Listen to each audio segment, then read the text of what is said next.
Dahil sa sobrang demand mga master at napakaraming komento, mensahe na atin pong natanggap galing sa inyo na tila sumusuporta sa atin pong pagiging masterites.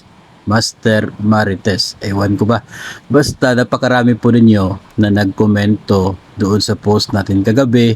Napakarami din po sa inyo na nagpadala ng message sa inbox po natin, yung iba tumatawag pa, no? So ito, sisimulan natin, itutuloy natin itong ating Masterites. Ito po yung ating episode number 1 ng Masterites.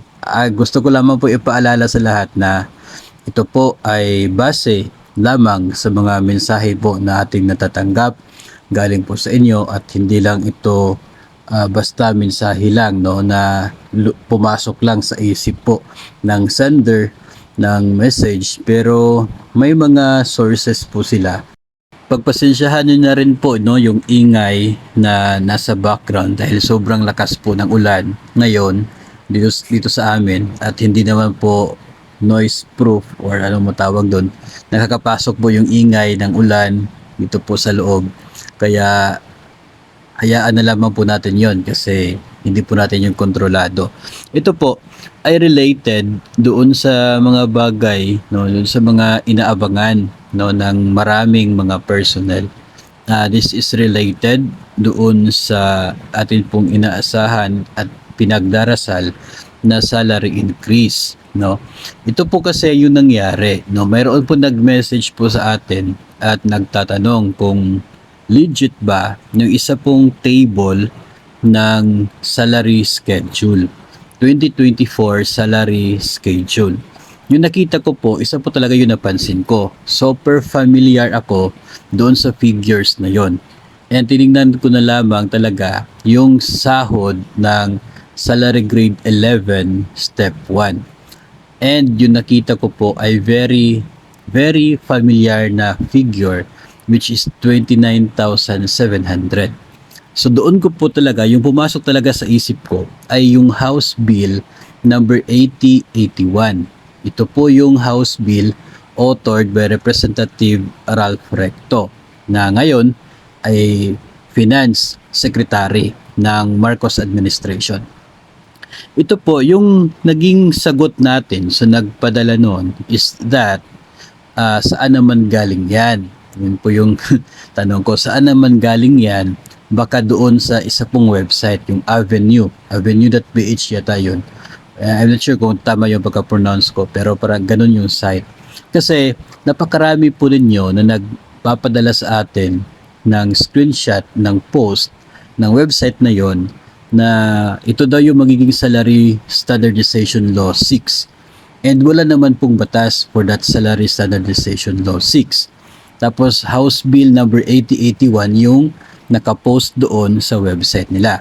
Kaya yun talaga yung naging sagot natin doon sa sender, no? Baka doon ito galing. So ito po, after few minutes, yung reply niya is that hindi galing sa Avenue, no? Hindi po yung galing sa isang website.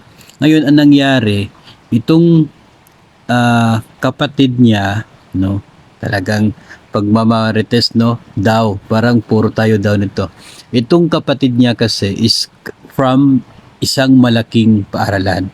Okay?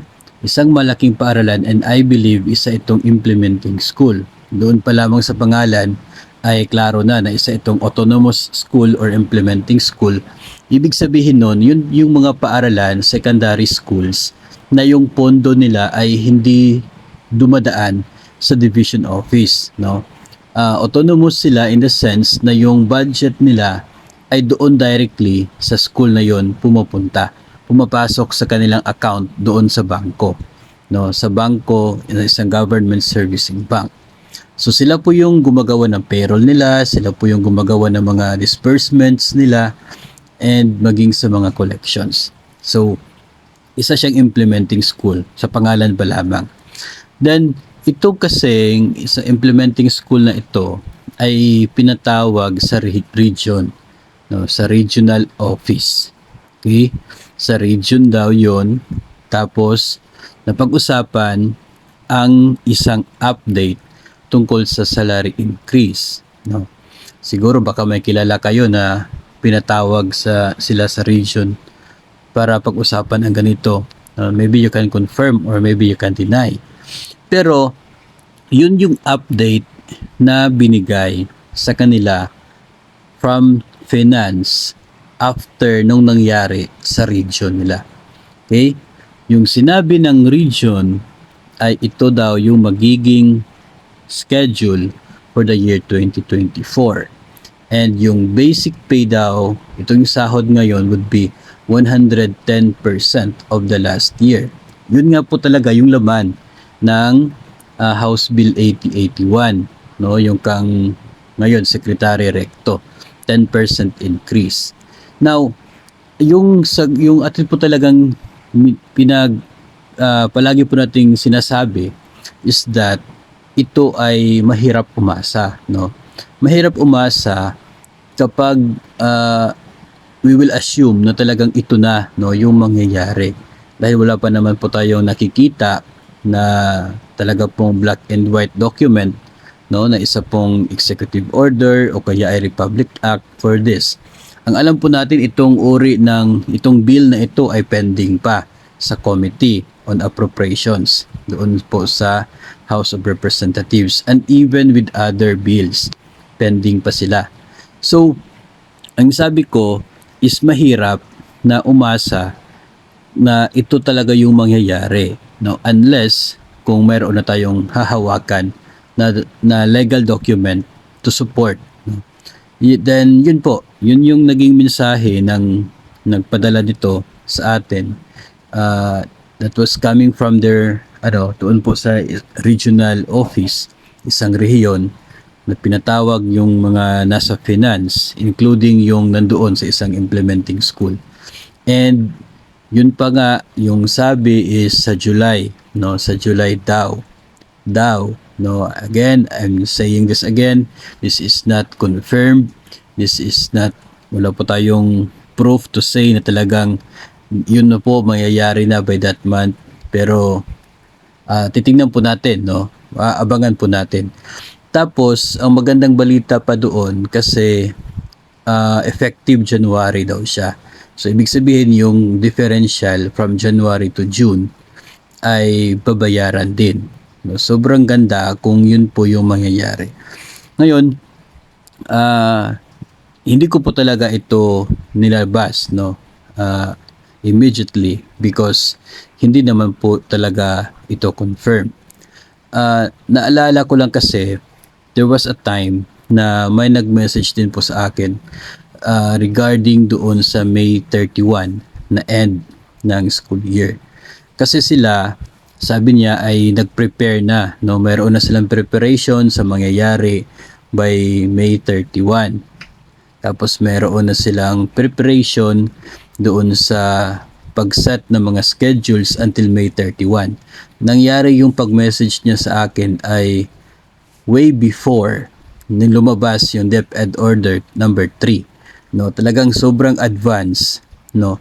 Tapos sinabi ko, okay, let's just wait for the DepEd Order.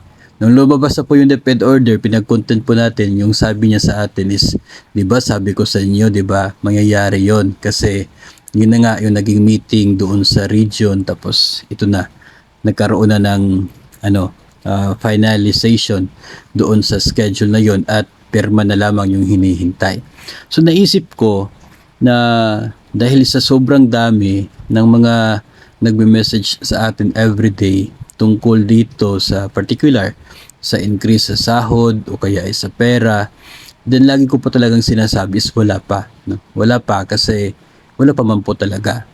Kaya naisip ko na lamang na what if we'll have some episodes na kung saan yung mga natatanggap po natin na messages na para bang galing sa future, intended for the future, ay ma-share natin sa inyo.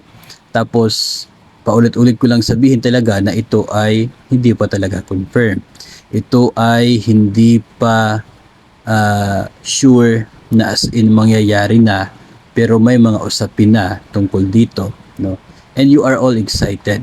Kaya ito at sinimulan po natin sa ating first episode. So muli po ay akin pong remind yung lahat na ito ay intended lamang para sa mga followers natin na open, no? Open po yung kanilang pag-iisip at emosyon sa discussion o sa usapin na katulad po nito. Na para bang just parang pang marites lang, na parang pampagana lang, no?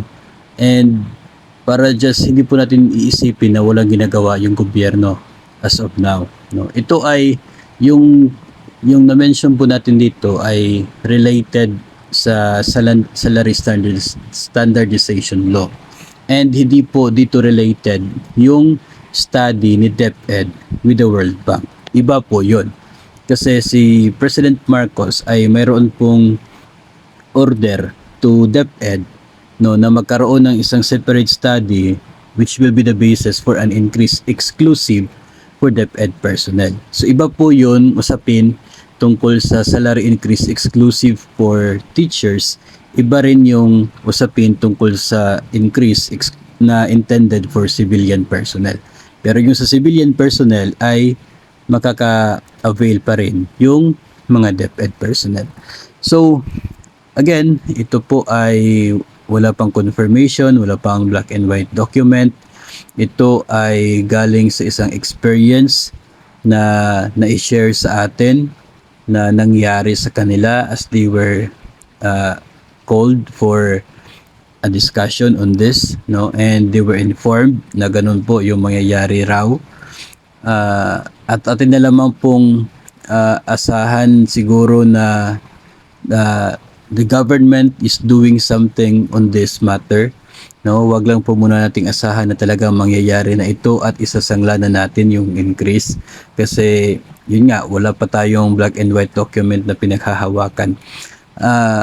Hopefully ay mayroon pa tayong mga makukuha pa na dagdag, no, na katulad po nito related na mga impormasyon o kaya ay mga pangmarites lang, pampagana na mga na mga bagay-bagay para mas ma-share din po natin sa inyo sa pamamagitan ng ating special na episode dito po sa atin pong Facebook page, no, itong Masterites. Ito po yung Masterites episode number 1, tungkol po ito sa usapin ng salary increase for civilian personnel for the year 2024.